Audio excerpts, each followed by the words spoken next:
जय सिया राम। मैं आचार्य राजेश श्री राम जन्मभूमि अयोध्या से।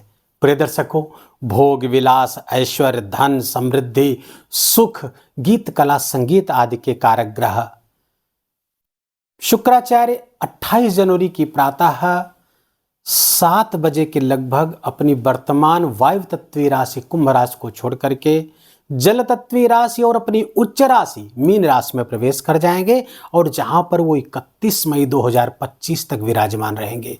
लगभग 4 महीने 4 दिन का ये गोचर होगा जब एक ही राशि पर रहने वाले हैं, लगभग 124 दिन।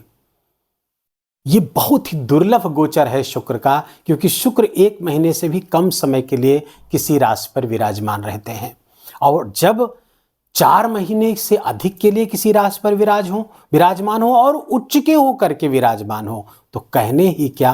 और मीन राशि के जातकों के लिए जब मालव्य पंच महापुरुष राजयोग बना करके बैठे तो सोने पर सुहागा।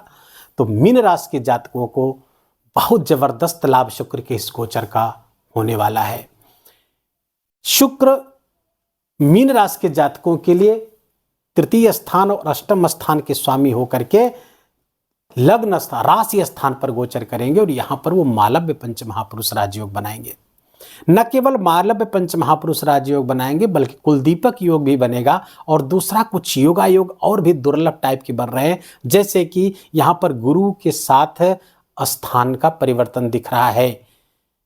ये दोनों आचार्य गुरु और शुक्र यहां पर आपस में स्थान का प्लेस का एक्सचेंज कर रहे हैं, जिससे ज्योतिष ग्रंथों में राजयोग कहा गया है। इतना जबरदस्त ये स्थान परिवर्तन होता है। शुक्र होंगे गुरु के घर पर और गुरु होंगे शुक्र के घर पर, तो यहां पर एक तात्कालिक समझौता हो जाता है कि एक दूसरे के तो शत्रु हैं दोनों आचार्य, लेकिन यहां पर समझौता हो जाता है कि आप मेरे घर की देखभाल करोगे, मेरे घर को अच्छा रखोगे तो हम आपके घर की देखभाल करेंगे, उसको अच्छा रखेंगे। आप मेरे घर को नुकसान पहुंचाओगे तो मैं आपके घर को नुकसान पहुंचाऊंगे। अतः यहां पर ये सकारात्मक समझौता, इसको तात्कालिक मित्रता कहते हैं, और ये जबरदस्त लाभ यहां पर होता हुआ दिखेगा। इस संबंध से आपको मीन राशि के जातकों पर जब शुक्र उच्च के होकर के विराजमान होंगे तो न केवल पराक्रम पुरुषार्थ को बढ़ाने वाले होंगे बल्कि भाई बहनों का सुख भी प्राप्त आपको होगा, और आपके जीवन में खुशियों की बहार आने वाली है। आनंदमय जीवन बीतेगा, हर तरफ से सुख का वातावरण बनता हुआ दिख रहा है। धन संपत्ति बढ़ेगी, धन का आगमन बढ़ेगा, धन का एकुमुलेशन बढ़ेगा, धन संपत्ति आपकी बढ़ने वाली है। स्त्री मित्रों से आपको विशेष लाभ होने वाला है। अब यहां पर एक नकारात्मक बात भी बता दूं कि यहां पर शुक्र के साथ राहु भी बैठा हुआ है। राहु और शुक्र की युति अच्छी नहीं मानी जाती है। अब राहु जिस ग्रह के साथ बैठा है, जिस भाव पर बैठता है, उसको एम्प्लीफाई कर देता है, उसको बढ़ा देता है और बहुत ज्यादा मात्रा में कर देता है। तो शुक्र ऐसे भी काम सुख का कारक है, सुख का कारक है, खासकर काम सुख का कारक है। तो काम सुख या भौतिक सुख सुविधाओं के प्रति इतना ज्यादा आकर्षण बढ़ जाए जिसमें कोई विकृति आ जाए, हम अनैतिक आचरण करने लग जाएं, शुक्र राहु ऐसा करवा सकता है। इसके प्रति अवेयर रहना है। अब यहां पर राहु बैठेगा जरूर, लेकिन ध्यान रखना है, इससे डरने की जरूरत नहीं है, क्योंकि राहु इसमें मात्र 5 डिग्री का है। निरंतर इसकी डिग्री कम होती जाएगी, क्योंकि ये कुंभ राशि की तरफ बढ़ रहे हैं, इनकी मूल त्रिकोण राशि की तरफ निरंतर बढ़ते हुए जा रहे हैं और 18 मई को कुंभ राशि में चले जाएंगे। शुक्र की डिग्री बढ़ती जाएगी, राहु की कम होती जाएगी, और फरवरी के मध्य तक आते आते राहु और शुक्र में 10 डिग्री से अधिक का अंतर हो जाएगा, जिससे राहु का प्रभाव शुक्र पर समाप्त हो जाएगा। लेकिन फिर भी फरवरी माह तक तो आपको बहुत ही सावधान रहने की जरूरत है, क्योंकि राहु है, उस पर भरोसा नहीं किया जा सकता है, बहुत छलिया है, बहुत धोखेबाज है।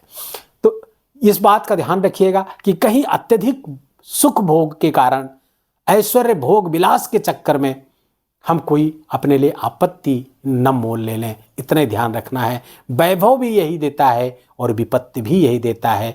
यहाँ पर डुअल साइन पर होगा, 2 तरह के व्यवहार करेगा शुक्र, इसलिए बहुत सावधान रहने की आवश्यकता रहेगी। शुक्र की जो 7वीं दृष्टि है आपके गृहस्थ स्थान पर पड़ रही है, बहुत अच्छा है। गृहस्थ जीवन में आनंद बढ़ेगा, गृह जीवन में आमोद प्रमोद की स्थिति बढ़ेगी। प्रेम जीवन, आपका प्रेम के प्रपोजल आ सकते हैं, पहले से प्रेम में है तो फिर उसमें और प्रगाढ़ता आने वाली है और प्रेम बढ़ने वाला है दोनों लोगों में। लेकिन राहु के प्रति सावधान रहने की आवश्यकता रहेगी। बार बार रिपीट कर रहा हूं, करूंगा, कि आप जानते रहे, आपके दिमाग में बात बैठ जाए कि राहु साथ में है। इसलिए हर स्थिति में, हर परिस्थिति में आपको हमेशा सतर्क रहना है, कहीं जाने अनजाने कोई गलती न होने पाए, नहीं तो सब बेड़ा गर्क हो जाएगा, सारी अच्छाइयाँ बुराइयों में बदल जाएंगी, इतना ध्यान रखिएगा। तो यहाँ पर विशेष लाभ, अपने आप को सजाएंगे, संवारेंगे, अपने आप को और आकर्षक बनाने का प्रयास करेंगे। नए वस्त्र, नए आभूषण आपको मिलने वाले हैं या आप खरीदने वाले हैं, उस पर व्यय करने वाले हैं। सुख संपत्ति बढ़ने वाली है, वाहन का सुख बढ़ता हुआ दिख रहा है। नए भवन, लग्जरी, इसके प्रति विशेष आकर्षण आपका बढ़ता हुआ दिख रहा है। जितनी भी भौतिक चीज़ें हैं, जितनी भी आकर्षक चीज़ें हैं जो लोगों को आकर्षित करती हैं, वो सब आपके जीवन में बढ़ेंगी, उसके प्रति आपकी अभिरुचि जागृत होगी। और यदि आपकी लग्न कुंडली में भी कमोबेश ऐसी स्थिति बनी हुई है तो बहुत ज़बरदस्त लाभ आपको प्राप्त होता हुआ दिख रहा है। सभी प्रकार के सुख, धन संपत्ति आदि सब आपको प्राप्त होते हुए इस कालखंड में दिख रहे हैं। अब अष्टम स्थान के स्वामी हैं तो कुछ आकस्मिक लाभ की भी तो स्थिति बना रहे हैं। अब देवगुरु बृहस्पति के साथ लाभ संबंध बना हुआ है तो कुछ आकस्मिक लाभ की स्थिति यहां से बनाते हुए शुक्र दिख रहे हैं। अचानक से लाभ हो सकता है, ससुराल पक्ष से भी आपको लाभ हो सकता है। ऐसी जगह से लाभ होने की स्थिति है जहां से आपने बहुत सोचा विचारा ना हो, जिधर आपने बहुत काम न किया हो, वहां से भी लाभ की स्थिति यहां बनाते हुए दिख रहे हैं। शुक्र यहाँ पर चूंकि आपके पराक्रम स्थान के स्वामी हैं तो भाई बहनों के प्रति आपके इनिशिएटिव्स, आपके अपने प्रयत्न, आपके अपने एफर्ट बढ़ने वाले हैं। अब आप एकदम कमर कस रहे हैं अपने प्रोग्रेस के लिए और एकाएक आप एक्टिव हो जाएंगे और विशेष लाभ की स्थिति, अपने पराक्रम पुरुषार्थ से सारी सुख संपत्ति प्राप्त करने की इच्छा मीन राशि के जातकों में जागृत रहेगी। ध्यान रहे, 7.5 चल रही है, कुछ भी गड़बड़ ना होने पाए इसके लिए जो उपाय बता रहे उसको करिए। तो 7.5 चल रहे, हनुमान चालीसा का पाठ, हनुमान जी की आराधना, सुंदरकांड का पाठ आप करते ही होंगे, इसमें कोई दो राय नहीं है। दूसरे, आप इत्र का प्रयोग इस समय बढ़ा देंगे अपने शरीर में, बिना केमिकल वाला इत्र उसका इस्तेमाल करिए। शुक्रवार को भगवान शिव पर इस इत्र का लेपन करिएगा, आपको विशेष लाभ प्राप्त होगा और राहु के भी प्रभाव में कमी आएगी। निस्संदेह ये गोचर आपके लिए बहुत शानदार है, बहुत ही वैभवपूर्ण है और ये निरंतर इसमें वृद्धि हो, इसी मंगल कामना के साथ वीडियो को यहीं विराम करेंगे। वीडियो अच्छा लगा हो, आपके काम का लगा हो, मेरा बोलना आपका सुनना दोनों सार्थक हुआ हो तो कृपा करके वीडियो को लाइक करिएगा, अपनों के साथ शेयर करिएगा।